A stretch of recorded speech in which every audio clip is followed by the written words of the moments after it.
ultimately, that is our duty. Our duty is to find balance because there's no perfection. We don't operate with perfect information, and there's no perfect world in which you have full security and full privacy and civil liberties. So the question is, where is the appropriate balance? I'm Stephanie Pell, Senior Editor at Lawfare, and this is the Lawfare Podcast, October 17th, 2023.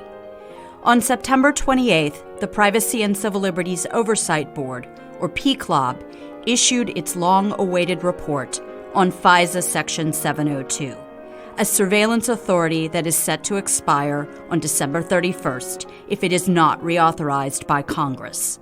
The report was supported by only 3 members of the board, with the 2 minority members issuing their own separate statement. The 3-2 split was along party lines. I sat down with 4 members of the PCLOB, the chair, Sharon Bradford Franklin, and board members Travis LeBlanc, Beth Williams, and Richard DiZinno. Board member Ed Felten could not join due to medical reasons. In this second of 2 episodes, we talk about the members' views on the privacy and civil liberties risks posed by Section 702 and each side's differing recommendations on how to address these issues, with a special focus on the recommendation that is the most serious point of contention among the 2 sides. If you haven't listened to yesterday's episode, where we talked about the areas on which the members substantially agree and the compliance problems that have plagued the FBI, you may want to do that first. It's the Lawfare Podcast, October 17th, Part 2 of the PCLOB on FISA Section 702. So I want to now shift gears a little bit and specifically focus on some of the significant privacy and civil liberties implications and risks posed by Section 702. And because we have limited time, if we could at least start by focusing most on targeting, collection, and U.S. person queries. So if I can start with Travis and Sharon and just ask you to talk about some of the concerns or risks with respect to targeting and collection that you see posed by Section 702. Sure. I'll start. And we do have a couple of recommendations with regard to targeting to address that situation. As we discussed earlier, I agree that compliance incidents with targeting have been relatively low. And targets are individuals who do not have recognized Fourth Amendment rights. That said, there are still risks of potential overbroad collection or collection being sufficiently broad that it really does raise privacy risks. And one reason is that the definition of foreign intelligence information that can be collected under FISA is extremely broad. One of the recommendations that we made to address that relates to something that requires a little bit of background, relates to something called Executive Order 14086. That's an executive order that was issued by President Biden about a year ago. And it was designed to implement the new data privacy framework between the United States and the EU. And it includes a number of commitments focused on that data privacy framework, one of which is that intelligence agencies can only collect signals intelligence for 12 specified legitimate objectives. And so that is a way that the intelligence agencies have already, agreed to, making this commitment. This is how we're going to cabin our collection to make sure it is appropriate and rights respecting.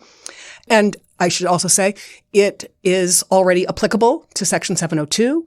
The intelligence agencies have asserted they are in compliance. We agree that the current purposes for Section 702 that have been the purposes for some time, the 3 certifications that are now declassified, all fit within those 12 objectives. And so we have recommended that those 12 purposes be codified so that would ensure that when the government goes before the FISA court for its annual certification of the Section 702 program, if they were one day to want to expand their targeting in a way that did not fit within those 12 objectives, the FISA court would have jurisdiction to enforce that. So that's one way to try and ensure and continue to give comfort that the government is appropriately pursuing legitimate purposes for its targeting. One other aspect I will mention on targeting, another recommendation that we have is kind of a carry forward from the 2014 report, which is recommending that Congress require that the government submit a random sample of targeting decisions to the FISA court as part of that annual certification process. And that would enable the FISA court to ensure that it agreed that the targeting procedures were being complied with, to detect if there was a need to modify those targeting procedures to more appropriately cabin the targeting under 702 in a privacy protective way. Beth and Rich, would you like to respond? Look, as we said, we think that, our position was that the report or our statement would be most helpful if it was focused, which is why we had, 7 focused recommendations.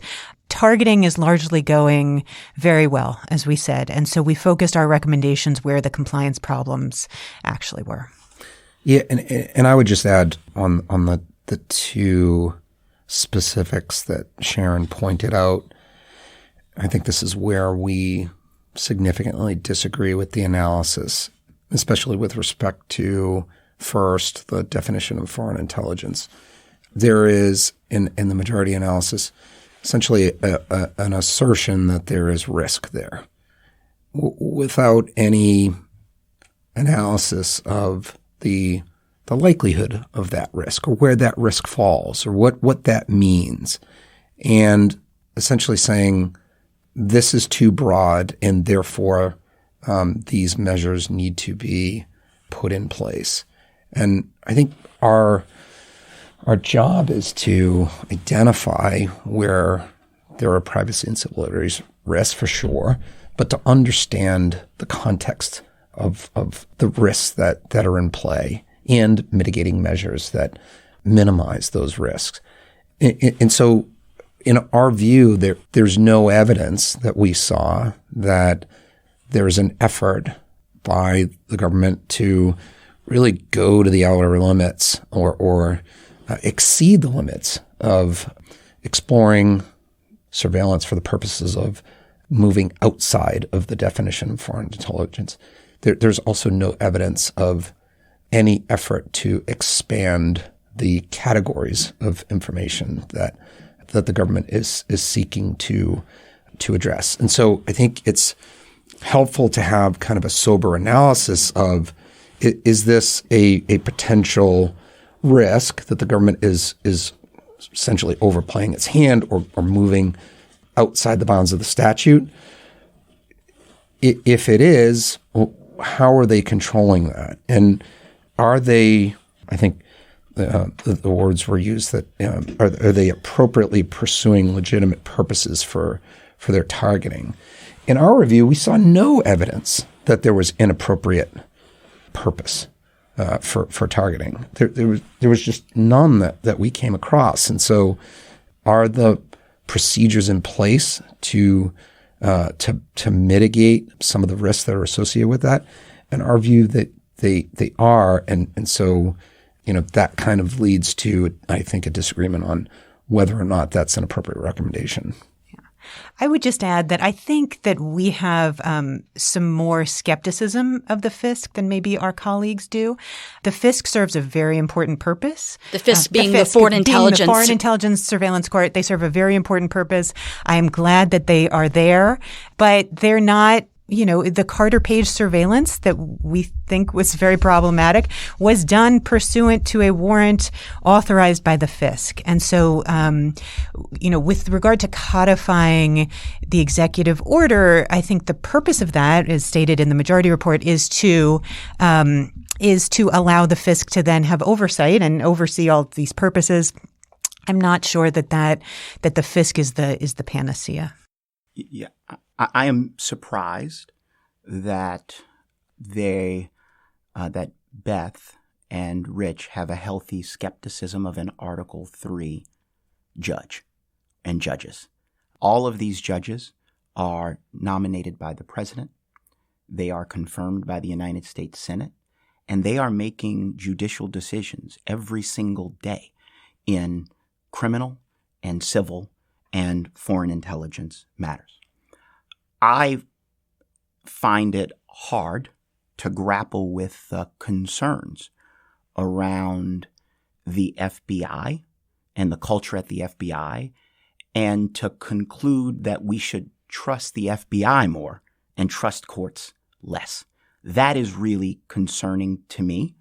The final arbiter of the Constitution is the court, and we rely upon courts every day to look at the facts that they the information they have, look at the law, and to make really difficult decisions about what is lawful. I get really concerned as to what it does for our democracy, for our government, if there is a healthy skepticism of a court. Well, just to respond to that, the skepticism I was talking about was not with regard to any single judge. It's with regard to the structural role of a court in essentially doing what is political oversight. And we would not trust the FBI to do all of their own oversight. We've actually suggested that Congress should take a larger role in some of these oversight, because structurally the court is looking at what it's supposed to be looking at, which is legal justification for the program, right? That's what they're looking at. They're looking at, is the program reasonable under the Fourth Amendment? And they've found that it is every single time it's been up. But that is not, and they're also looking for Title I warrants, right? Whether there's probable cause that there's a foreign agent. But that's a different type of oversight than some of the problem that's needed for some of the problems that we've seen, which is why we don't only trust the FBI to do their own oversight. We also suggest a greater role for Congress and the political branches in this. So, Beth, since you mentioned the Fourth Amendment, that is a wonderful pivot point to talk about the privacy and civil liberties implications of U.S. person queries, and specifically recommendation number 3. Travis and Sharon, can you talk about some of the significant privacy and civil liberties implications and risks of querying, and why you feel that recommendation 3 is so critical? Happy to do so, Stephanie. In my view, Section 702's necessity and value decreased substantially when used to incidentally collect Americans' electronic communications and then search those communications to investigate Americans' domestic activities, oftentimes for matters that are completely unrelated to the foreign intelligence purpose for which they were collected.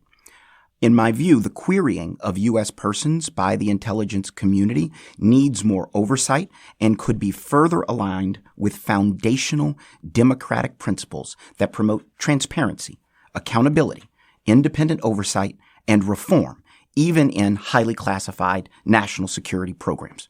We know that Americans' communications are incidentally collected under Section 702 surveillance. What we don't know is the number of U.S. persons who've had those communications collected. We do know, however, that there have been a massive number of queries with American identifiers in recent years.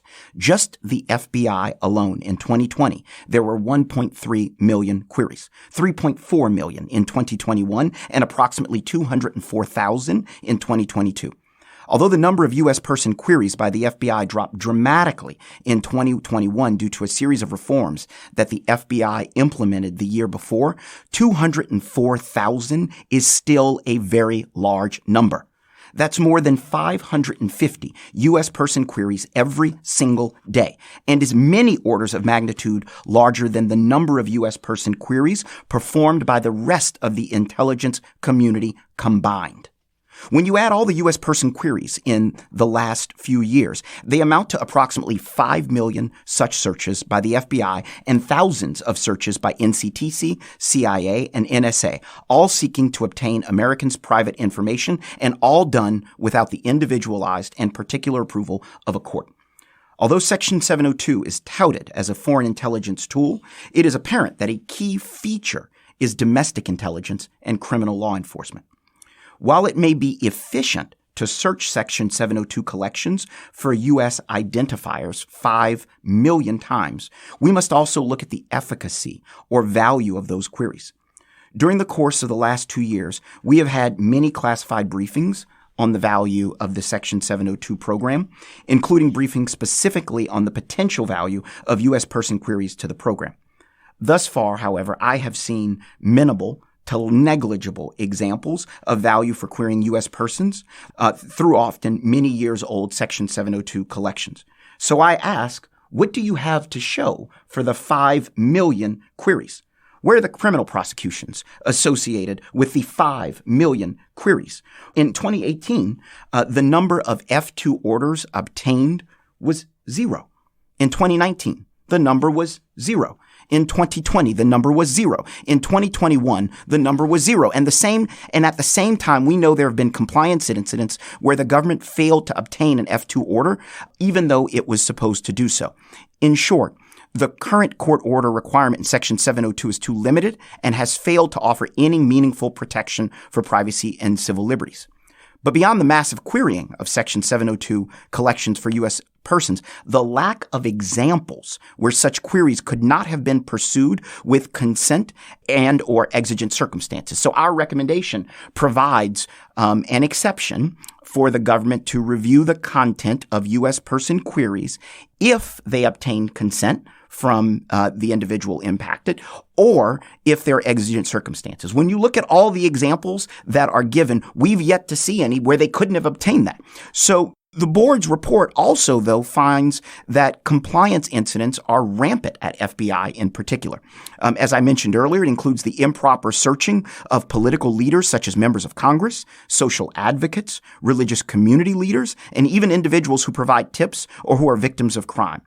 In particular, we now know that FBI conducted hundreds of searches of advocates associated with individuals arrested by law enforcement during the George Floyd protests, and I gave some of the numbers earlier. For all these reasons, I wholeheartedly support the board's recommendation that the government obtain a court order before reviewing the contents of U.S. person communications in Section 702 databases. In my view, such a program warrants court approval of individual U.S. person queries, which would reduce compliance errors, promote accountability, and build public trust in a surveillance program long beleaguered by a wide range of privacy and civil liberties threats. Before we get the next comment or response, could I just ask you to clarify F2 order? Under the current state of the law, when is the FBI required to get an F2 order? And I hear you saying that they've never gotten one before, even when they've been required under the law to do so. So when Congress reauthorized Section 702, the most recent time in January of 2018, it added a very narrow requirement for seeking a warrant, a requirement for the FBI to seek a warrant before accessing or reviewing raw Section 702 content returned in response to certain queries. And so that requires that it's a U.S. person query, that it's conducted solely to retrieve evidence of a crime, and that it's conducted in connection with a predicated criminal investigation opened by the FBI that does not relate to the national security of the United States. So it's a very small percentage of FBI's actual U.S. person queries that fall within F2. Nonetheless, there have been quite a number of documented instances in which the FBI was required to seek an F2 order in order to review the contents of communications returned by such a query, and they failed to seek such an order. So Beth and Rich, if I can allow you to respond to Travis and Sharon's comments, and then we will come back and address the chair's separate statement. So I think we need to take a step back and just think about the context here. What we saw this past weekend in Israel should give everyone pause. And for those who don't remember September 11th, and at this point that's now 20% of our population that was not yet born on September 11th, the situation in Israel is what a failure of intelligence looks like. That's what it looks like. When intelligence fails, you can have mass civilian casualties. And the government needs some powers in order to keep us safe. They need powers authorized by Congress and with numerous checks and safeguards to protect privacy and civil liberties. And that's what we have with Section 702. No one wants to go back to pre-702 times when Article 2 authority was asserted without all of the hard-won privacy and civil liberties safeguards we have today. And there's no question that we are now in a better position now than we were before 2008. Now, the board did not do a legal analysis of the program because courts have done it. There was no need for us to do it. What we did is a policy analysis. Would we be better off if the government had to go to a court every time it ran a U.S. person query, or would we not be better off? And I think one of the questions you have to ask yourself when you hear these numbers, and that we've asked ourselves, is they did all of these searches. How many of those U.S. person searches were improper, and how many returned any content? I think if you don't ask yourself those two questions, the numbers can be misleading because it's suggesting that they're going through massive amounts of U.S. person information when the evidence does not suggest that that's what's happening. So then the question is, well, what is the standard? And what the majority decided was that the standard should be the same as it is now. Reasonable likelihood that you would find foreign intelligence information or evidence of a crime. And so does that provide higher privacy and civil liberties benefits when the standard is the same, but now you have to go to a court? We concluded it doesn't. It actually could provide worse privacy and civil liberties implications because now, as Rich said before, you have the government having to go and investigate and create dossiers on U.S. persons in order to justify a preliminary investigative step. That is not to say there should not be more checks, that the FBI shouldn't have better compliance in place, that Congress shouldn't have better oversight and more visibility into potential misuse of this program for political or other improper purposes. But it is a conclusion that this additional step of requiring agents and analysts to do weeks of paperwork before being able to figure out who the terrorist compatriot is in the United States is dangerous and is not compatible with a good balance between national security and privacy and civil liberties. And ultimately, that is our duty. Our duty is to find balance because there's no perfection. We don't operate with perfect information, and there's no perfect world in which you have full security and full privacy and civil liberties. So the question is, where is the appropriate balance? And I would just add as a starting point, again, this gets back to the different policy analysis that the majority and Beth and I approach the report from, and respectfully disagree with my friend Travis on this point. I think the majority doesn't see, frankly, value in much of the U.S. person querying operations. We do.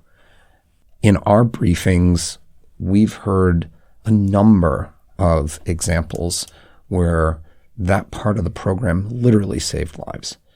And to us, that is incredibly powerful and telling. I'm bouncing around a little bit, but with respect to F2 orders, completely agree with Travis. That's a problem. And where there are problems, we do our best to call those out and address them. The FBI needs to report those situations where they're asking for or they're querying information in predicated criminal investigations, period. It's unacceptable that they don't do that. However, I think one of the points was made, the criminal prosecutions that result from querying, where are they? And in our view, that's an improper metric to determine value. This is a national security tool.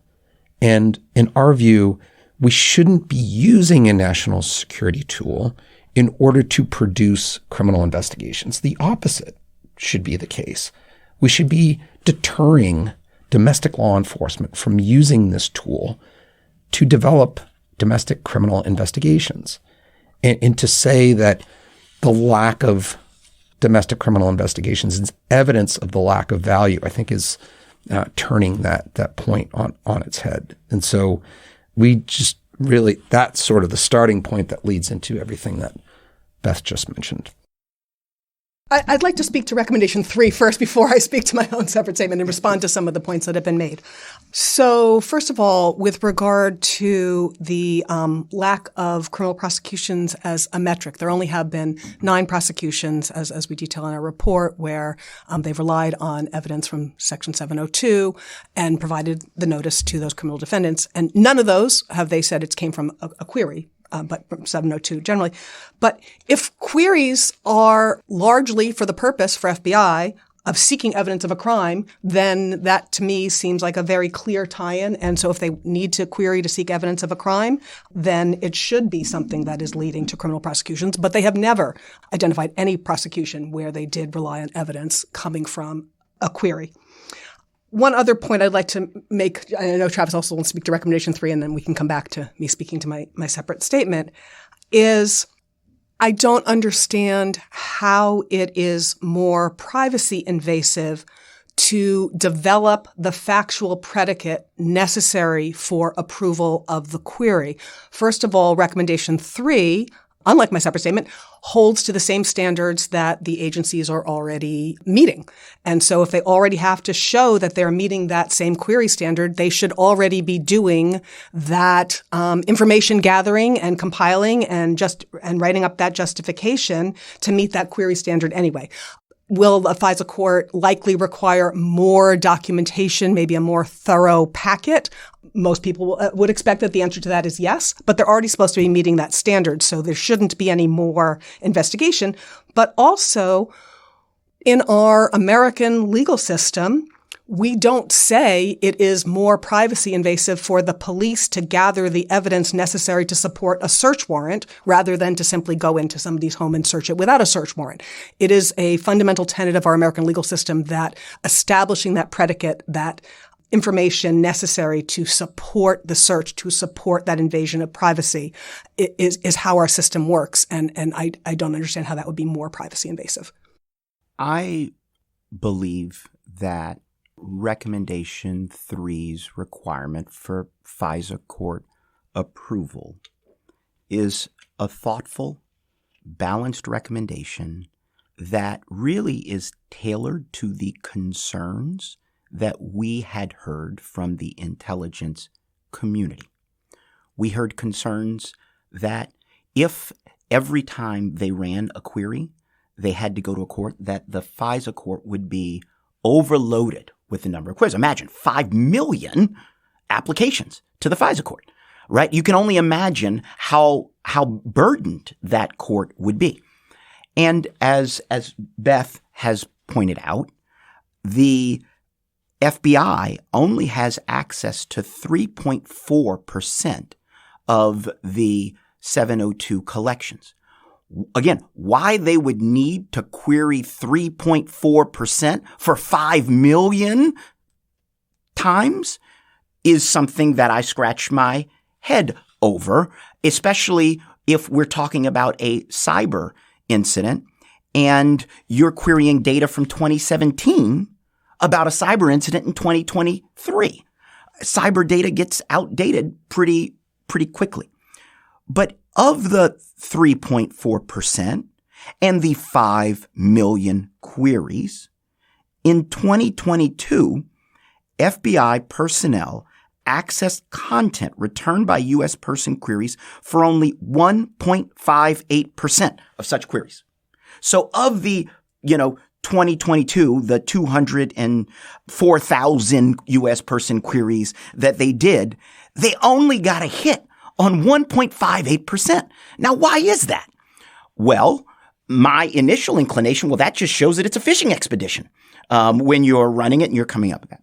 But we were told by the intelligence community that they wanted to run those searches so that they could rule out theories. So we wrote the recommendation to allow them to actually run those queries and find out if there's a hit. So at this point, 98.5% of the queries that they want to do, they can still do with our recommendation. So we are now down to 1.58% in 2022 that they nevertheless continue to believe that they absolutely must not go to the FISA court. Now, that 1.58% are not actually true hits. Those are just hits. So, for example, if they're searching for John Smith, there could be several John Smiths in there that pop up. So the real number is actually probably lower than 1.58%. And so I kind of ask myself, you have a program that Beth highlighted the value of in a scenario if the United States had an attack on it like the attack that Hamas did to Israel this past weekend, or if we had another 9/11, like Rich said, with immense value. Why do you put that entire program at risk solely so that you can avoid going to court on the 1.58% of queries that actually are around U.S. persons that have nothing to do with foreigners abroad that were targeted in all likelihood? And that, to me, is the crux of really where the argument is, what to do about that 1.58%. And I do wonder why the intelligence community hasn't yet embraced the idea that reauthorization of this program is so important that the 1.58% of U.S. person queries is worth going to a court so that it can all move forward. That just tells you everything you need to know. The intelligence community thinks that 1.58% is so important that it would severely hobble the program or destroy the program if their recommendation were adopted by Congress. That's how important that 1.58% is, because those are the ones that get hits. Those are the ones that maybe have the connection between the terrorist abroad and the terrorist already in our country.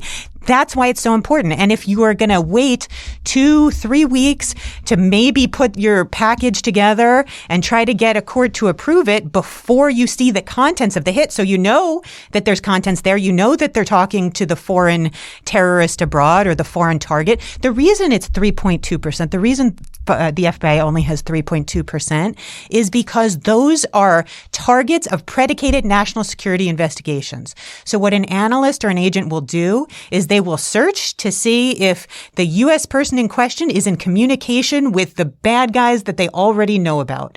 That's what it's for. And in those hits, those are the most important. Those are the ones that would be hobbled or destroyed with this program.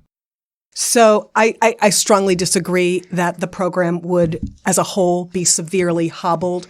By recommendation 3, it would, in my view, neither cause an end to U.S. person queries, nor would it undermine the overall efficacy of Section 702 in protecting U.S. national security.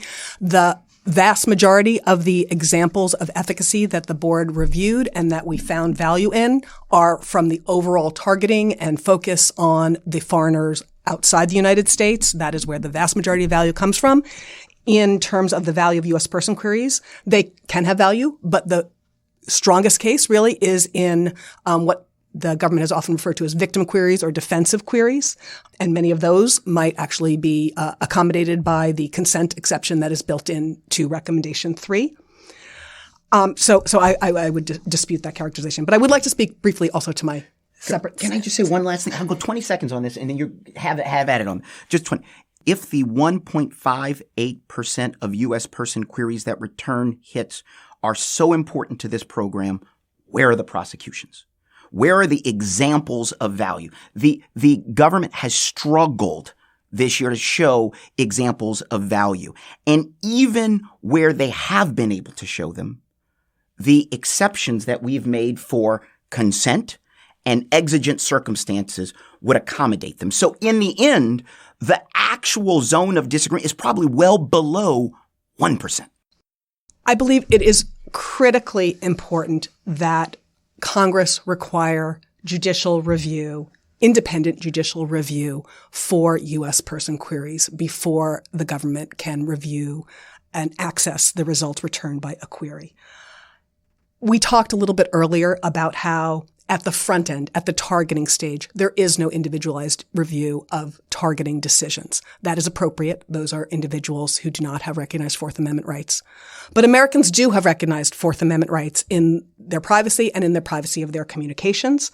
And even if you don't want to look at it as a constitutional matter, everyone, I think, agrees that Americans have recognized privacy interests in their communications. And I wrote separately to point out that I do agree that Congress needs to at least follow Recommendation 3 and require FISA court review of these U.S. person query terms. But I believe that Congress should also require a probable cause standard for FBI's U.S. person queries when they are conducted, at least in part, to seek evidence of a crime in order to fully protect Americans' privacy and civil liberties. And this would make sure that we were consistent with criminal law requirements across the rest of our criminal justice system in general. Content of communications requires a probable cause finding in the criminal context. And this is critically important. And one other key point I will make in our limited time remaining is that expedience or burden is something that we have tried to address in how we have framed Recommendation 3, with only saying that the judicial review should be required when there is a hit and the exceptions for exigent circumstances and for actual consent. But the American legal system does not permit law enforcement to avoid compliance with constitutional safeguards simply because it would be more expedient. And if we need to have safeguards to protect Americans' privacy interests as part of our legal system, then skipping those cannot be a solution simply because we view it as burdensome. And to take an extreme example, it would be more expedient for our police to avoid getting search warrants before they searched homes. But we don't allow that. We require them to get search warrants. Again, I think we have a different starting point, which is a serious disagreement with value. We have agreement on really significant concerns about the compliance incidents that resulted from the querying part of the program. We just have a very different view on how to address those concerns. And in our view, constructing what the majority would want to construct, especially with respect to a probable cause standard, would end that part of the program, plain and simple. That really is the case. There's no incentive for the FBI to go to a court to seek access to that information. And it, in fact, runs into this perverse incentive problem that I described earlier, which is if there is a court requirement involved, there's a perverse incentive for the FBI to instead seek a Title I FISA for actual surveillance. And that is much more privacy intrusive than simply obtaining the results of already lawfully collected information that's in the 702 database as Beth said, a preliminary investigatory step in the course of an investigation. Again, we're not disputing that there are serious problems with the querying side of the house, and we don't have time to walk through each and every recommendation that we provide, but there needs to be significant reform at the FBI. I think we've laid out a process where not only is the FBI responsible for implementing significant changes in-house, both structurally, procedurally, culturally, but as Beth mentioned earlier, congressional oversight into the program, especially with respect to sensitive cases that in which queries would be run. Generally speaking, a court order is considered a pro-privacy protective protection. I can think of several examples of privacy statutes that that Congress has promulgated that have such requirements. And I know there's an assumption that if data is already in the hands of some government agency, then it should be available to any government agency without having to go to a court. Yeah, I think one point that should be kept in mind is the balance that courts have talked about, the Supreme Court has talked about with regard to, national security and criminal law. In general, the government has more leeway to conduct national security operations, investigations, than criminal law investigations, because in criminal law, you could be putting someone in jail. And so even with crimes, though, like the fingerprint database, for example, when you run a fingerprint in order to investigate a crime, the government doesn't need a warrant in order to match a fingerprint in the fingerprint database. They don't need a warrant to do that. The information is already lawfully collected, and there's no question about that. And that's potentially to put someone in jail. A concern should be inverting the criminal and national security framework so that it's actually harder to conduct national security investigations than it is to conduct criminal investigations. I think that's a framework that should be kept in mind here. So I'd like to respond to that. It is not actually true, in my view, that the government has free rein to access already collected data.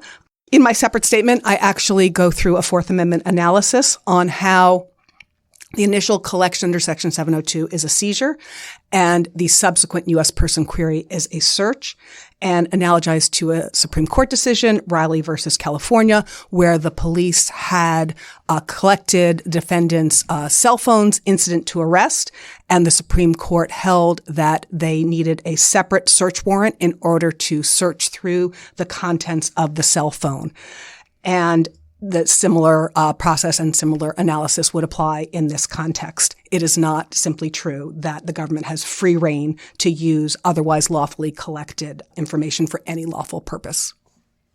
So with that, the chair has the last word. We'll have to leave it there for today. Thank you all so much for joining me. Thank you, Stephanie. Thank you, Stephanie.